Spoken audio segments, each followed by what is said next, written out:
Les manipulateurs utilisent souvent cette technique. Tu as peut-être déjà rencontré une personne qui t'a fait douter de toi-même. Au début, tout semblait normal. Tu étais sûr de ce que tu avais vu, sûr de ce que tu avais entendu, sûr de ce qui s'était passé. Mais après quelques minutes de discussion avec cette personne, tu ne savais plus quoi penser. Tu commençais même à te demander « Et si c'était moi qui me trompais ?» Si cette situation te semble familière, alors fais attention, car c'est l'une des techniques de manipulation les plus utilisées. Et le plus inquiétant, c'est qu'elle fonctionne souvent sans que la victime ne s'en rende compte. Cette technique consiste à te faire douter de ta propre perception de la réalité. Imagine une situation simple. Quelqu'un te promet quelque chose. Quelques jours plus tard, il ne respecte pas sa promesse. Tu lui en parles calmement.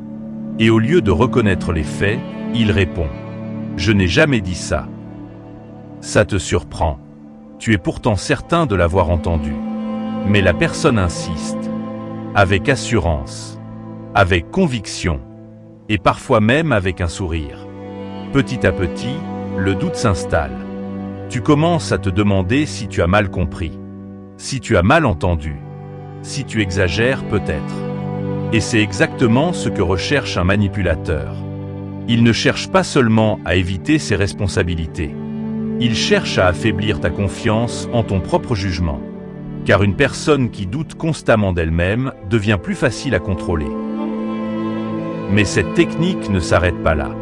Parfois, le manipulateur va minimiser tes émotions. Tu lui expliques que quelque chose t'a blessé. Et il répond « Tu es trop sensible ». Tu te fais des idées. Tu dramatises toujours tout. À force d'entendre ce genre de phrases, certaines personnes finissent par ne plus faire confiance à leurs propres ressentis. Elles commencent à s'excuser pour des choses dont elles ne sont même pas responsables. Et c'est là que le piège se referme.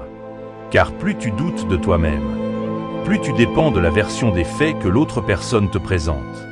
La vérité est que les manipulateurs détestent souvent être confrontés à leur comportement.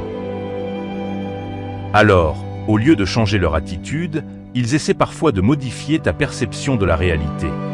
Mais il existe un moyen simple de se protéger. Lorsque plusieurs faits se répètent, lorsque plusieurs comportements te mettent mal à l'aise, lorsque plusieurs personnes te signalent la même chose, ne balaie pas systématiquement ton ressenti.